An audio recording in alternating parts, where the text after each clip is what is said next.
There's so many papers that he's published. This is another. Thank you, really Dr. nice Gaurav, paper. for the kind words. So I would like to thank Dr. Namrata for calling me over in this beautiful session of hers.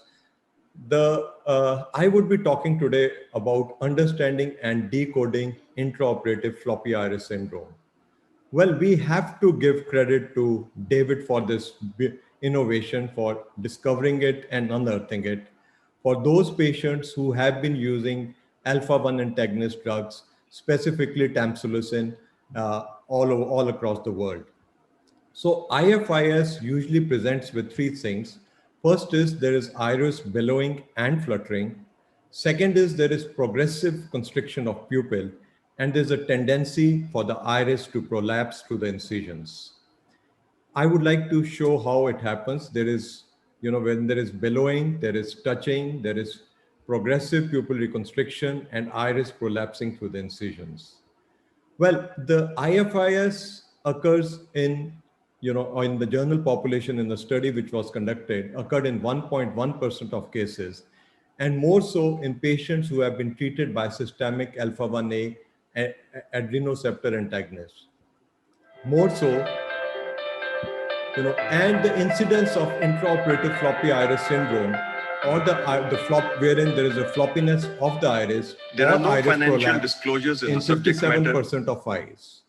Well, the patients have a large pupil challenge. These pupillary challenges are preoperative as well as intraoperative challenges. The first and foremost, which we see is that there is a reduced maximum pupillary size diameter. So in these patients, the maximum pupillary diameter is very often decreased. Second, what we have to bear in mind is that there is a weak dilator tone, subsequent to which it takes a longer dilatation time for the pupil to dilate to its maximum capacity. Moving on to the next part is that we have to know that the preoperative pharmacomydriasis has also to be planned in these patients. Well, this has to be based on either the parasympatholytics or the sympathomimetics. Well, the parasympatholytics are in the form of atropine, cyclopentolate, and tropicamide. Well, they have an indirect action by inhibiting the iris constrictor muscle, whereas the sympathomimetics have a direct action like the epinephrine and the phenylephrine, direct action by displacing tamsulosin and increasing iris tone. Well, one thing which needs to be borne in mind is that once the muscle atrophy occurs because of prolonged usage of alpha-1 antagonist drugs, the efficiency of dilating the pupil decreases. So this is one thing which needs to be borne in mind. The NSAIDs have a direct role, have a very important role when it comes to sustaining the pupillary dilatation. The first and another important thing which we have to bear in mind is that the dilatal muscle region is thinned out and atrophic. This is as compared to a normal patient who does not use any alpha-1 antagonist drug. So here you would see that the muscle is thinned out and atrophic, subsequent to which whenever there is excess of fluid to the posterior aspect of iris, you will find that in this part, the iris was billowing. Whereas in a normal patient with a normal strength of the dilator muscle region, there is less of iris billowing. Well, the next point which has to be seen is that in these patients, in normal patients, the pupil dilates with mydriatics, have a strong dilator muscle action. But whenever there's a trauma to iris, it causes minimal pupil reconstriction. Why? Because the constriction power is less than the strong dilator muscle strength. So that is not able to overpower the constrictor muscle action by any means. However, whenever there is a repeated trauma, it still doesn't, because you will find that it is not barely equal on both the sides. And the pupil constricts, but to a minimal. But if there is a repeated trauma, then the pupil constricts. However, in patients who are using alpha-1 antagonist drugs, the case is different because there is an exaggerated response to iris touch. Why so? because the dilator tone is weak. So if the dilator tone is weak, a small touch produces exaggerated response in the form of pupillary constriction. So this is another thing which we need to bear in mind. So next is, so this is, pharmacological. This is a study which was shown in JCRS, pharmacological pupil dilation as a predictive test for the risk for intraoperative floppy iris syndrome. It was seen that for a pupil 7 millimeter, even 7 millimeter or slightly smaller have an inherent risk for IFIS exists regardless of alpha-1 antagonist treatment, which surgeons definitely should take into consideration. Here, again, I would like to give David the credit, wherein he has used Malignant ring pupil expansion device for intraoperative floppy iris syndrome. So there is no second thought that we are able to have a constant 6 millimeter pupil diameter throughout the surgery. And there was no significant intraoperative or postoperative complication, mark my words, despite the fact that 93% of the eyes had moderate to severe IFIS. So dear friends, using pupil expansion devices does help, but then you need to have techniques to decrease the incidence of moderate to severe IFIS. Let's see the stepwise approach in these patients. The first and foremost is, what we should bear in mind is that the tunnel, as Steve always says, has to be long and anterior tunnel. Because if we have a short tunnel, we can have iris prolapsing through the ports. Calibrated side port incision is something which I have always been talked about. You will see this is a patient who has been using tamsulosin for 15 years. You will find that there is no iris billowing. And because the incision is calibrated, what I am doing is I'm calibrating my side port incision with the side port chopper, wherein with the 25 gauge needle, it is 500 microns, whereas the chopper which I'm using, it is 400 micron chopper diameter at the distal end of the shaft of the chopper and 450 micron at the proximal end of the shaft.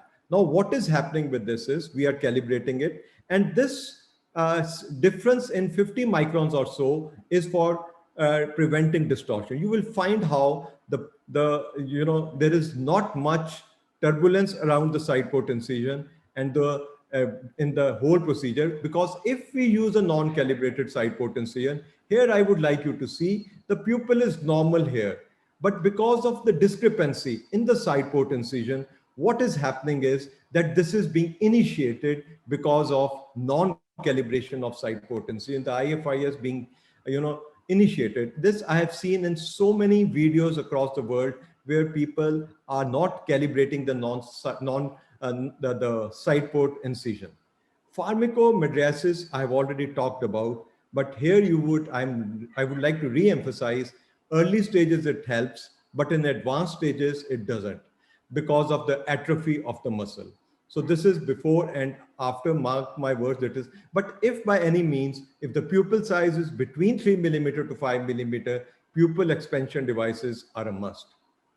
Steve, again, I would like to compliment how he has helped in IFIS by putting forth the Arshinov, tri-soft shell technique.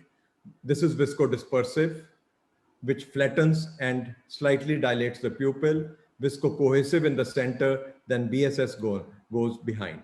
But the most important thing is, what we have to bear in mind is we have not to overinflate, because we can end up with iris prolapsing through the incisions. Sizing of capsulorhexis is also very important, because by all means, we do not want excess of fluid in this area.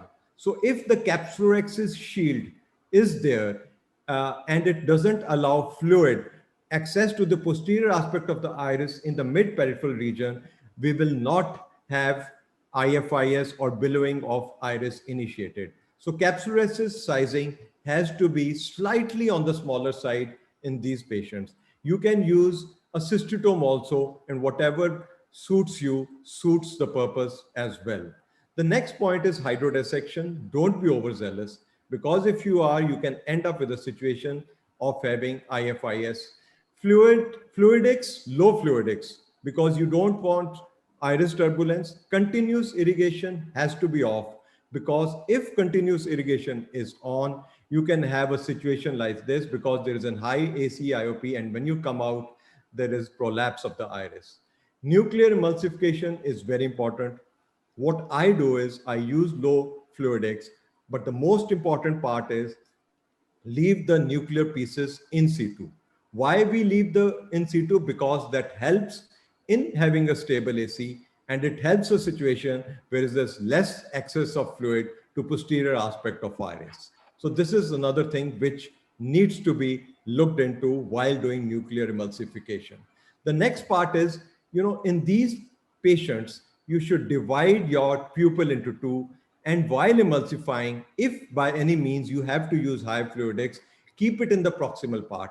That will help you, not emulsify the iris by any means. So this is what should be borne in mind. And continuous replenishing of visco also helps in these patients. The next is irrigation and respiration. I would like you to see that for those who use a coaxial, retract it. When you retract it, this is one plane of irrigation and that is the other plane of respiration. So you are creating a situation wherein you are having different plane of irrigation and aspiration in these patients. See how diligently I'm using my vacuum. When I'm below the iris, behind the anterior capsule, the vacuum is low, and when I'm holding it firmly, then only I'm increasing this. So there has to be an advantage of having two levels. If you are using bimanual, that makes life definitely much better in these cases.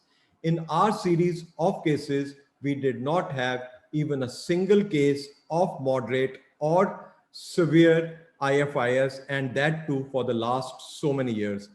It is somehow something we have never seen, moderate or severe IFIS.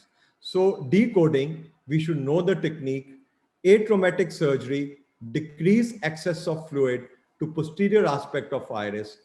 You should use calibrated side port incision, use sympathomimetic drugs, OVDs to manage, and viscomydriasis is very important in these patients. So summing up, no predisposition in patients using alpha antagonist drugs. Use pupillary dilating aids, but definitely know the technique. Because if you know the technique, you will be able to avoid so many things by using calibrated side port incision, sympathomimetics, and OVDs to your advantage. Trifles make perfection, and perfection is no trifle. Thank you very much for the opportunity. Thanks, Dr. Rohit.